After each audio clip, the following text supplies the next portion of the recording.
हाँ, तो हम बात कर रहे हैं आज मनोविज्ञान के संप्रदायों की। अब मनोविज्ञान के संप्रदाय हैं क्या? मनोविज्ञान एक ऐसा विषय है जो कि दर्शन शास्त्र से अलग हुआ है। दर्शन शास्त्र से ये विषय जब अलग हुआ तो अलग होते ही इस विषय की किसी भी सब्जेक्ट को या किसी भी विषय को एक अपना आकार लेने के लिए कुछ मिनिमम न्यूनतम योग्यता चाहिए कि उसकी कुछ विधियां हों, उसके कुछ मत हों, उसके कुछ मानने वाले हों, उसके कुछ सिद्धांत हों, उसके कुछ संप्रदाय हों। तो यही मनोविज्ञान है क्या? तो इस बात पे लोगों में शुरू से ही संशय रहा। हमने देखा था कि मनोविज्ञान का शाब्दिक अर्थ मन का विज्ञान है, लेकिन इसका अंग्रेजी में अर्थ होता है साइकोलॉजी, जो दो शब्द से मिलकर है, साइकी और लोगस। साइकी का मतलब था आत्मा और लोगस का मतलब था अध्ययन करना। यानी कुछ लोग इसे आत्मा का अध्ययन मानते थे इंग्लिश में।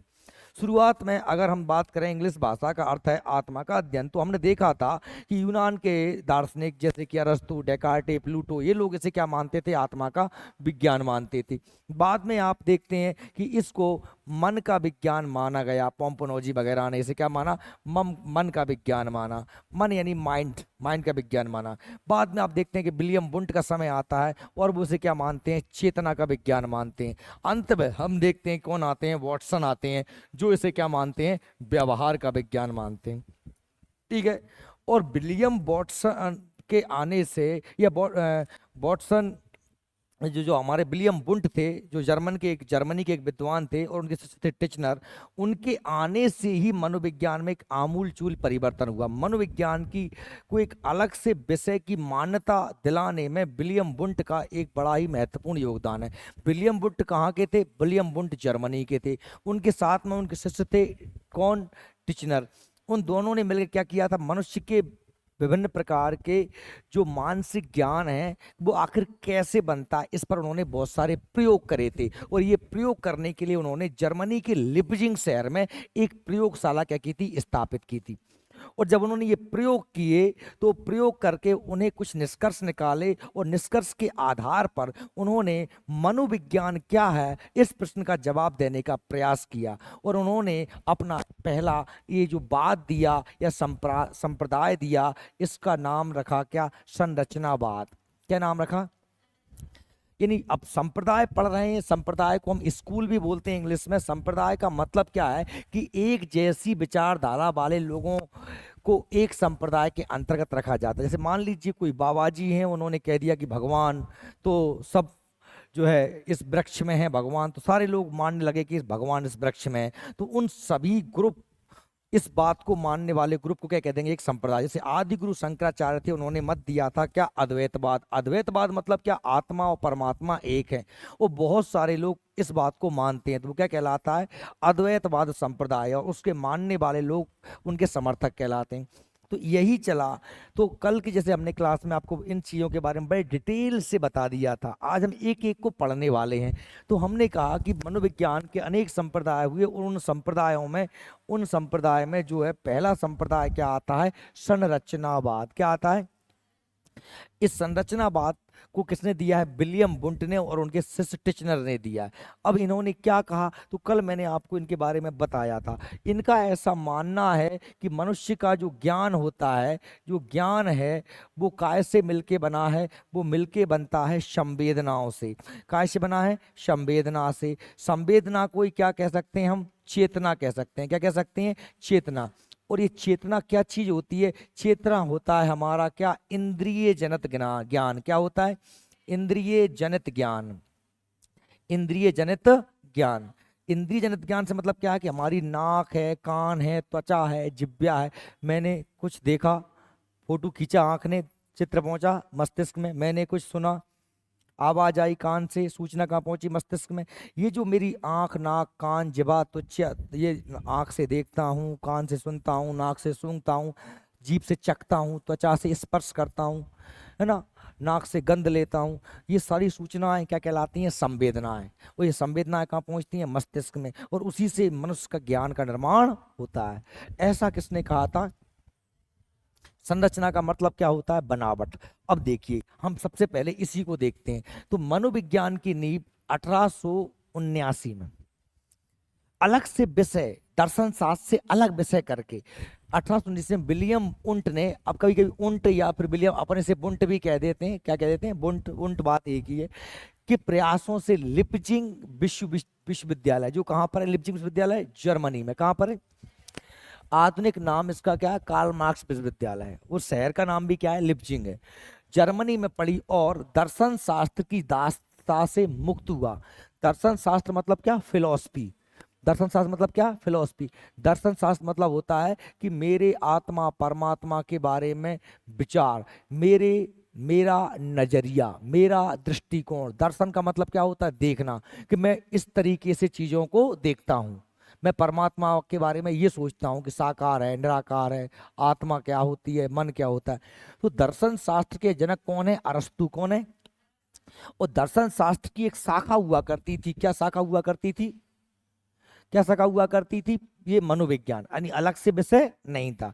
मनोविज्ञान को दर्शन शास्त्र के अंदर ही पढ़ा जाता था, लेकिन विलियम बुंट ने इस क्षेत्र में महत्वपूर्ण कार्य किए और उन्होंने इस हमारे मनोविज्ञान को दर्शन शास्त्र की गुलामी से, दासता से क्या कर दिया, आजाद कर दिया। मनोविज्ञान की प्रथम प्रयोगशाला में, पहली प्रयोगशाला किसने बनाई, विलियम बुंट ने बनाई। उन्होंने अपने सहयोगियों के साथ प्रत्यक्षण, प्रत्यक्षण मतलब उसका देख, प्रत्यक्षण का मतलब क्या होता, प्रतिधन अक्ष, अक्ष माने आंख के सामने, संवेदन, ध्यान, संवेग जैसी प्रमुख मानसिक क्रियाओं का क्या किया, अध्ययन किया। मनुष्य कैसे देखता है, कैसे सोचता है, कैसे कुछ करता है, इन सब पर उन्होंने विभिन्न प्रकार के लोगों को इकट्ठा किया और उन पे बहुत सारे क्या किए, प्रयोग किए। ठीक है, और इससे पूर्व 1850 के पूर्व शरीर विज्ञानी जो है Weber, Fechner, Hall Helmholtz, Muller, Darwin, Galton, जिनमें डार्विन का नाम सुना हो, इन्होंने डार्विनवाद दिया, विकासवाद सिद्धांत, मनुष्य कैसे बना है, जानवरों से, बंदरों से हम मनुष्य कैसे बने हैं, कौन ने कहा, डार्विन ने दिया है। तो बाद में लेमार्क भी आया। ये सभी लोग कौन है, ये शरीर विज्ञानी है, कि हमारे शरीर में जो बदलाव होते हैं वो कैसे होते हैं, ये सब कौन है, शरीर विज्ञानी है। कौन कौन, वेबर, फेकनर, हॉल्महोज या मूलर या गाल्टन के अध्ययनों ने मनोविज्ञान के को आधार प्रदान किया था। मनोविज्ञान को एक उन्होंने बेस दे दिया था, उसी बेस के आधार पर विलियम बुंट ने क्या किए, प्रयोग करके देखे, कहां पर, जर्मनी के लिपजिंग शहर में, कब, 1879 में। बात समझ आ रही है आपको मेरी, देखिए। तो एक स्वतंत्र विज्ञान के रूप में स्थापित होने के लिए मार्ग प्रशस्त किया इन सभी लोगों के प्रयासों से। हमारा ये जो मनोविज्ञान है, हमारी जो साइकोलॉजी है, ये अलग से सब्जेक्ट रूप में स्थापित होने लगी। अब क्या है, कालांतर में मनोविज्ञान में कई मनोवैज्ञानिकों ने अपने नए नए विचार धारा से नए नए संप्रदायों, या इन्हें इंग्लिश में क्या कहते हैं, स्कूल की स्थापना की। लोगों ने अलग अलग दृष्टिकोण से, अलग अलग रिसर्च, अलग अलग अनुसंधान, अलग के आधार पर अपने अपने अलग अलग विचार दिए कि मनोविज्ञान, किसी ने कहा ये है, किसी ने कहा नहीं साहब संरचना है, किसी ने कहा नहीं साहब वो तो जो है प्रत्यक्ष या जो है प्रक्रियावाद है, किसी ने कह दिया नहीं साहब वो तो मनोविश्लेषणवाद है, किसी ने कुछ कहा, किसी ने कुछ कहा। यानी लोगों के अपने अपने विचार आने लगे और उन विचारों से अलग अलग संप्रदायों का क्या होने लगा, निर्माण होने लगा। ठीक है, इन जिनका शिक्षा में महत्वपूर्ण योगदान रहा, जैसे कुछ संप्रदाय हैं, पहला संरचनावाद, प्रकारवाद, मनोविश्लेषणवाद, गेस्टाल्टवाद, व्यवहारवाद, हार्मिक मनोविज्ञान या मानवतावादी मनोविज्ञान। ये मनोविज्ञान के क्या हैं, सिद्धांत हैं, संप्रदाय हैं या स्कूल हैं। ठीक है, तो हम एक एक करके पढ़ते हैं। पहले बात करते हैं किसकी, संरचनावाद, जिसे अंग्रेजी में क्या बोलते हैं, स्ट्रक्चरलिज्म। ठीक है, अब देखिए संरचनावाद जो क्या है और उसका हमारी शिक्षा में क्या योगदान है, हम इसको समझते हैं। संरचनावाद को मनोविज्ञान में प्रथम क्रमबद्ध संप्रदाय या स्कूल माना गया है। इसका लाइन का मतलब है कि सबसे पहली बार मनोविज्ञान के क्षेत्र में कोई संप्रदाय दिया गया है तो उसका नाम क्या है, संरचनावाद। अब महत्वपूर्ण प्रश्न, इसकी स्थापना किसने करी है, विलियम वुंट ने। विलियम वुंट, ये लिखा है विलियम और ये लिखा है वुंट। अब स्पेलिंग शुरू हुई है डब्ल्यू से, चाहो तो आप इसे उंट कह दो या आप इसे बुंट कह दो, और प्रोनाउंसिएशन आपका अपना है। ठीक है, कि शिष्य थे जिनका नाम था क्या, ईवी टिचनर। क्या नाम था, यानी विलियम बुंट और टिचनर ने कहां पर के द्वारा कार्नेल विश्वविद्यालय में की गई। और संरचना के बात के अनुसार मनोविज्ञान चेतना अनुभूति का विज्ञान था। आपको पता है कि सबसे पहले 16वीं शताब्दी अपने हमने ये क्या क्या कहा था कि 19 शताब्दी में, कौन शताब्दी में, 19वीं शताब्दी में मनोविज्ञान को चेतना का विज्ञान माना जाने लगा था, है ना। और विलियम मैकडूगल ने अपनी किताब आउटलाइन साइकोलॉजी में चेतना शब्द की बहुत ही जोर से निंदा की है। हमने ये पढ़ा था, अगर शायद आपको याद हो तो। चेतना शब्द की बहुत ही ज्यादा निंदा की, उन्होंने कहा कि ये मनोविज्ञान का बड़ा दुर्भाग्य है कि मनोविज्ञान में चेतना आया। चेतना क्या है? चेतना क्या है? जैसे मैं आपके चोट के ले लूं, तुम उचक जाओ, यही चेतना है। तुम कुछ देख करके रिएक्ट करो, ये क्या है? चेतना है। आप सुन पाओ, आप देख पाओ, आप सूंघ पाओ, आप चप पाओ और उस पर आपका दिमाग काम करने लगे। मस्तिष्क में इंद्रियों से भेजे जाने वाली जानकारी क्या कहलाती है? चेतना कहलाती है, संवेदना कहलाती है। बात समझ में आ रही है? ठीक है भैया। और अंतर्निरीक्षण अध्ययन की इन्होंने विधि खोजी। अंतर्निरीक्षण मतलब इसे अंतर्निरीक्षण भी कह सकते हैं या अंतः दर्शन भी कह सकते हैं। मतलब मैं क्या हूं, मैं क्यों हूं, मैं कैसे हूं, ये सब अपने आप को मैं खुद ही देखूं। अंतः का मतलब होता है अंदर, निरीक्षण का मतलब होता है देखना। अब मेरे अंदर कौन देखेगा? मैं ही देख पाऊंगा। मैं शांत बैठूं, मैं सोचूं, मैं विचार करूं। जब मुझे गुस्सा आए तो मैं विचार करूं, यार मुझे गुस्सा क्यों आ रहा है, हंस क्यों रहा हूं, मैं किसी परिस्थिति में कैसा रिएक्ट करता हूं, क्यों करता हूं। ठीक है, मैं किसी कोई मर गया उसको देखकर क्यों रो रहा हूं, तो पहले जाऊंगा उस व्यक्ति को देखूंगा तो उसकी इमेज मेरे सामने आ जाएगी। फिर उसके साथ पुरानी जुड़ी हुई मेरी यादें मेरे मस्तिष्क में आ जाएंगी, तो फिर मेरे अंदर से क्या भावनाएं प्रकट होंगी, तो मैं रोने लगूंगा। बात समझ रहे हो? ये तो मनोविज्ञान है। मनोविज्ञान पढ़ने से पहले अपने आप को थोड़ा सा आपको एक तैयार करना होता है। ये ऐसा विषय नहीं है कोई कि साहब में इतिहास हो कि साहब, है ना। अब हमने कह दिया बाबर के हुमायूं हुआ, हुमायूं का अकबर हो गया, इतिहास हो गई। अब उसमें कौन सी रीजनिंग है कि ये तो कोई पूछेगा नहीं कि साहब हुमायूं के अकबर क्यों हुआ। अब क्यों हुआ हुआ वो उसका बात है। यहाँ पर मनोविज्ञान में कोई भी चीज ऐसे नहीं होती, उसके पीछे तर्क दिया जाता है कि ये कह रहा हूं तो इसका मतलब ये है। आपको अपने आप के लिए तैयार करना होता है। ठीक है। अब क्या है, तो संरचनावाद ने मनोविज्ञान को दर्शन शास्त्र से अलग कर एक प्रयोगात्मक स्वरूप प्रदान कर दिया। क्योंकि ये क्या पहली बार क्या किए जा रहे थे? प्रयोग किए जा रहे थे। ठीक है। फलतः इसका परिणाम क्या हुआ? इसका परिणाम कि शिक्षा की नई पद्धति का विकास हुआ। लोगों ने मनोविज्ञान का प्रयोग कायम से शुरू कर दिया शिक्षा क्षेत्र में। शिक्षक अंतर्दृष्टि विधि का प्रयोग करते हुए ध्यान, मतलब समझ रहे हो, ध्यान जिसे हम अवधान भी कह सकते हैं मनोविज्ञान की भाषा में, ध्यान एकाग्र करना। जैसे आप सब लोग का अभी मैं पढ़ा रहा हूँ, इधर उधर भटक जाओ तो कुछ पल्ले नहीं पड़ेगा। और ध्यान लगा के सुनोगे तो आपकी आंखें मुझे देख रही हैं, कान मुझे सुन रहे हैं और मेरी बातें आपके मस्तिष्क में जा रही हैं, पूरी सीधी हिट कर रही हैं। और आपका अगर दिमाग कहीं और पहुंच जाए, कुछ सोचने लगो तो कुछ पल्ले नहीं पड़ेगा भी यार। ध्यान, अधिगम माने सीखना, ठीक है, चिंतन माने सोचना। प्रक्रियाओं पर उन्होंने अध्ययन प्रारंभ किया कि लोग ध्यान कैसे लगाते हैं, अवधान क्या होता है, कैसे सीखते हैं, कैसे सोचते हैं। इन सब पर क्या किया उन्होंने? प्रयोग की, जिसे विद्यार्थियों के पाठ्यक्रम में भी स्थान मिला।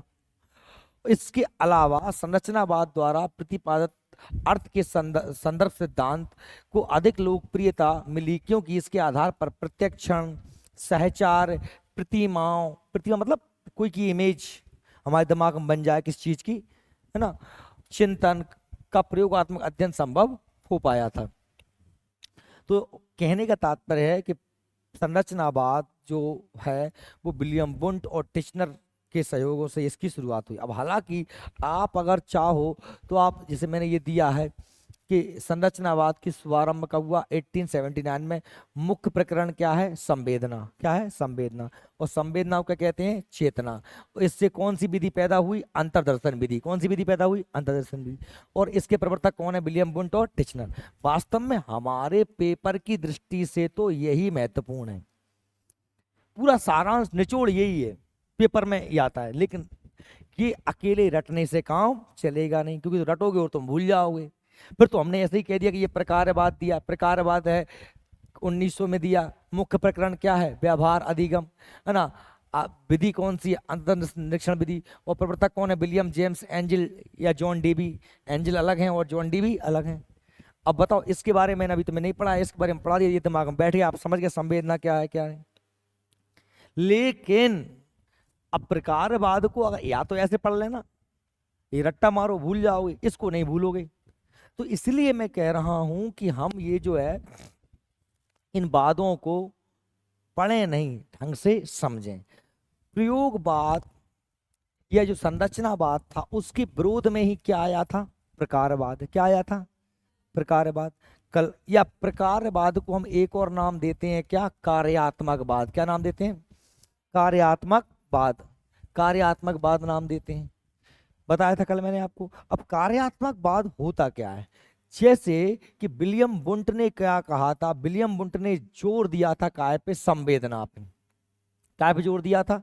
संवेदना पे। और संवेदना क्या चीज होती है? तो हमने पढ़ा भी हाल कि संवेदना जो होती है साहब, वो होती है क्या? इंद्रिय जनित ज्ञान। क्या होता है? इंद्रिय जनित ज्ञान। इंद्रियां हमारी कौन कौन सी होती हैं? नाक, कान, है ना, आंख, ठीक है, जीभ, और क्या होती है? त्वचा। इन सब से हम जो जानकारी मिलती है उसे क्या कहते हैं? संवेदना। लेकिन प्रकारवादी जो हैं वो ये कह रहे हैं कि भाई अकेले इन चीजों से जानकारी मिलने से ज्ञान नहीं बनेगा।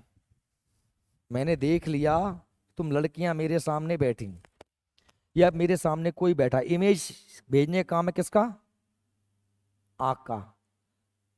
सुनने का काम किसका है? कान का। सूंघने का काम नाक का। चाखने का जीभ का। और त्वचा का। यही काम है। पर अकेला मैंने फोटो भेज दिया उससे ज्ञान बन जाएगा कि नहीं? भाई ये भी तो पता होना चाहिए कि जो चीज देखी गई है उसका नाम क्या है, उसका अर्थ क्या है, और उसका काम क्या है। भाई देखा है वो लड़का है कि लड़की? लड़की है तो कौन सी लड़की है? वो यहाँ क्यों आई है? उसके बैठने का यहाँ अर्थ क्या है? सुना है तो क्या आवाज तो आ रही है, पर रो रहा है या कोई गा रहा है? बात समझ में आ रहा है? तो अकेली संवेदनाओं से काम नहीं चलेगा भाई। उसका क्या होना चाहिए? उसका हमने कहा प्रत्यक्षीकरण होना चाहिए। क्या होना चाहिए? प्रत्यक्षीकरण का उसका अर्थ होता है कि उसका नाम पता हो आपको, उसका काम पता हो आपको, उसका अर्थ भी पता हो आपका। अकेली इंद्रिय जनित काम बात से, संवेदनाओं से काम नहीं बनेगा। यानी मैं ये कह सकता हूं ना कि संरचनावाद के विरोध में ही क्या आया है? संरचनावाद के विरोध में क्या आया है? कार्यात्मकवाद। अब दिया किसने है? तो हमने कहा इसके मुख्य व्यक्ति तो कौन है? विलियम जेम्स, जो कहाँ के हैं? अमेरिका के हैं। कहाँ के हैं? अमेरिका के। और एंजिल भी हैं और डीबी भी हैं। अच्छा, ऐसी बात नहीं है कि ये लोग हैं, ये मुख्य लोग हैं इसलिए इनके नाम दिए हैं। कुछ लोगों ने इन बातों का समर्थन किया है। जैसे मान लीजिए कोई व्यक्ति जो, ऐसे हमने कहा थॉर्नडाइक है। कौन है? थॉर्नडाइक। थॉर्नडाइक ने समर्थन कर दिया प्रकारवाद का, कार्यात्मकवाद का। तो अब प्रश्न बनते हैं वहां पर, कैसे? बताइए निम्न में से कौन एक संरचनावादी विद्वान है? तो चार वैज्ञानिकों के नाम दे दिए, आपको एक को चुनना है। या कौन एक व्यवहारवादी है या प्रकारवादी है? समझ रहे हो? तो आपको उन लोगों का एक चार्ट, अब जो आपको नोट्स देंगे कल, उन नोट्स में सभी के नाम दिए हुए हैं कि ये लोग प्रकारवादी हैं, ये लोग व्यवहारवादी हैं, ये मानवतावादी हैं। समझ रहे हैं मेरी बात? तो भैया अब हम इसको देख लेते हैं, किसको? प्रकारवाद को। तो देखो प्रकारवाद की बात करते हैं। ये प्रकारवाद आ गया। प्रकारवाद क्या है? प्रकारवाद या जिसे कार्यात्मकवाद कहा जाता है, और इसका शिक्षा में किस तरीके से योगदान रहा है, हम इसको देखते हैं। कि संरचनावाद के वर्णनात्मक तथा विश्लेषणात्मक उपागम के विरोध में, विरोध के फलस्वरूप ही विलियम जेम्स, जो कहाँ के हैं? अमेरिका के। पहली बात तो ये क्लियर रखें कि संरचनावाद के विरोध में आया है। और क्यों है विरोध? कि वो अकेली संवेदना पे जोर दे रहे थे, ये कह रहे नहीं संवेदना नहीं, सब प्रत्यक्षीकरण भी जरूरी है, काम भी पता होना चाहिए, नाम भी पता होना चाहिए, व्याख्या अर्थ भी आना चाहिए। देखिए विलियम जेम्स द्वारा कहां पर? हार्वर्ड विश्वविद्यालय में। कौन से विश्वविद्यालय में? हार्वर्ड विश्वविद्यालय में। जॉन डीबी और एंजिल तथा हार्व ए कार, ये वैज्ञानिकों के नाम है, ने द्वारा शिकागो विश्वविद्यालय, जो कहां पर है? अमेरिका में, शिकागो विश्वविद्यालय, तथा थॉर्नडाइक, अभी मैंने कहा थॉर्नडाइक ने इनका सपोर्ट कर दिया बाद में, भले मैन नहीं है लेकिन सपोर्ट तो किया। थॉर्नडाइक, वुडवर्थ, आप आगे पढ़ोगे वुडवर्थ को, वुडवर्थ द्वारा कोलंबिया विश्वविद्यालय में, अलग अलग विश्वविद्यालयों में इन पे क्या चल रही थी? मनोविज्ञान क्या है, इस बात पे बड़ी गहन चर्चा, गहन रिसर्च, अनुसंधान, शोध कार्य चल रहे थे लगातार। ठीक है, मैं प्रकारवाद के फलस्वरूप हुए इन्होंने मानसिक प्रक्रिया तथा अनुकूली व्यवहार पर बल डाला। भाई हमने जो कुछ देखा है वो एक चित्र मात्र है, पर दिमाग में पहुंचा कि इसका नाम क्या है, इसका काम है, यानी उसका प्रत्यक्षीकरण हो गया। वो जब प्रत्यक्षीकरण हो गया तो फिर मैं उसको क्या करता हूँ, अपने अनुकूल कर लेता हूँ। मैंने फोटो देखा, एक लड़की बैठी है, ये मेरी स्टूडेंट है, या फिर ये हमने कहा साहब ये कोई तहसीलदार साहिबा हैं, दिमाग में पक्का चला हो गया स्टूडेंट है तो उसके साथ वैसा व्यवहार करूंगा, तहसीलदार कोई है, कलेक्टर कोई है तो उसके साथ वैसा व्यवहार करूंगा। ये कब कब कर पाऊंगा, जब मेरे दिमाग में प्रत्यक्षीकरण हो जाएगा। प्रत्यक्षीकरण का अर्थ समझ पा रहे हो ना आप लोग, उसका नाम पता, उसका काम पता, उसका अर्थ पता, उसकी व्याख्या पता। अनुकूली व्यवहार में मूलतः क्या होता है, प्रत्यक्षण। प्रत्यक्षण के साथ साथ स्मृति। भाई मुझे कैसे पता कि तू मेरी स्टूडेंट है, पहले तू मेरे पास पढ़ने आई थी, मैंने तुझे पढ़ाया था और तू मेरे पास वापस आई तो मुझे चीजें पुरानी क्या आ गई, याद आ गई। याद के आधार पर ही मैंने क्या किया, प्रत्यक्षण किया। और मान, इच्छा आदि का अध्ययन पर उन्होंने क्या दिया, बल दिया। उन्होंने क्या लिखा है, बल दिया था संवेदना पे। सही में आ रही मेरी बात। तो ये थॉर्नडाइक ने बात जो है सीखने के 3 नियमों की चर्चा की, इसी के तहत की। आगे हम पढ़ेंगे, थॉर्नडाइक के सिद्धांत पढ़ेंगे। थॉर्नडाइक ने भी बिल्ली पे प्रयोग किया था। क्या प्रयोग किया था, बिल्ली पे। क्या किया उसने, एक बिल्ली को एक पंजरे में बंद कर दिया। वो बिल्ली थी भूखी, वो ये देखना चाह रहा था कि लोग कैसे सीखते हैं। उसके सिद्धांत का नाम है उद्दीपन अनुक्रिया का सिद्धांत। आगे मैं आपको बहुत डिटेल में पढ़ाऊंगा इसको, अब आप समझ लीजिए सरल सी भाषा में। उसने बिल्ली पर प्रयोग किया और बिल्ली को पिंजरे में बंद किया, पिंजरे में का दरवाजा लगा दिया, उसके पास में एक लगा दिया एक खटका, जिसको दबाने से पिंजरे का दरवाजा खुल जाता और बिल्ली बाहर निकल जाती। पर बिल्ली दरवाजा खोलना भी नहीं जानती है। बिल्ली और बाहर प्लेट में एक मछली का टुकड़ा रख दिया, जिसकी खुशबू उस तक पहुंच सके या जो उस बिल्ली को दिख सके। उस टुकड़े को देख करके बिल्ली पिंजरे में करती है क्या, उथल पुथल क्या करती है, बाहर निकलने का प्रयास करती है। पर वो जानती नहीं है, उचकती है, इधर से उधर से कूदती रहती है। और एक बार क्या होता है, गलती से उस बिल्ली का पंजा उस खटके पे पड़ जाता है, पिंजरा खुल जाता है, बिल्ली बाहर निकलती है और उस टुकड़े को खा लेती है। थॉर्नडाइक उस बिल्ली को पुनः उस पिंजरे में डाल देता है और लगातार ऐसा बहुत बार करता है। एक समय ऐसा आता है कि बिल्लियां धीरे धीरे गलतियां करना कम कर देती है। पहले उसने 1 घंटा में खोल पाया था, अगली बार आधा घंटा में, फिर 20 मिनट में, 15 मिनट, 10। एक टाइम ऐसा आ गया कि बिल्ली को जैसे ही वो पिंजरे में डालता, वो सीधा खटका दबाती और बाहर निकल जाती, जैसे कोई समझदार आदमी हो। तो इस प्रकार से थॉर्नडाइक ने देखा कि बिल्ली ने पिंजरे का दरवाजा खोलना सीख लिया। अब ये तो हो गया प्रयोग। अब जब कोई प्रयोग करते हैं तो उस पर क्या निकाले जाते हैं, निष्कर्ष निकाले जाते हैं। क्या निकाले जाते हैं, निष्कर्ष निकाले जाते हैं। अब निष्कर्ष क्या निकाले, उनने देखा कि बिल्ली सबसे पहले जो है, अगर बिल्ली भूखी नहीं होगी, बिल्ली भूखी नहीं होगी तो मछली रखो कुछ भी रखो, उसका पेट भरा हुआ पहले से, तो वो हलचल करेगी ही नहीं। यहां से निकलता है थॉर्नडाइक का पहला नियम, तत्परता का नियम। क्या का नियम, तत्परता का नियम। यानी कि आदमी कोई काम तभी सीख सकता है जब वो सीखने के लिए तैयार हो। आप लोगों तैयार हो तभी मैं आपको पढ़ा सकता हूं, आप लोग तैयार नहीं हो तो मैं आपको कभी नहीं पढ़ा सकता। घोड़े को पानी तालाब तक ले जाया जा सकता है, तो वो पानी तभी पिएगा जब उसकी मर्जी होगी। मैं खींच के ले जाऊंगा तालाब तक, समझ रहे हो, लेकिन पानी कब पिएगा वो, जब उसकी खुद की मर्जी होगी। आप पढ़ोगे, मैं कितना ही मार लूं पीट लूं कुछ भी कर लूं, आप पढ़ोगे ही तब जब आप पढ़ने के लिए तैयार होगे। क्या होगे, पढ़ने। और पढ़ने के लिए तैयार कब होगे, जब आपको किसी चीज की आवश्यकता होगी। बिल्ली को काय की आवश्यकता थी, भोजन की, क्योंकि उसमें प्रेरक काम कर रहा था क्या, भूख।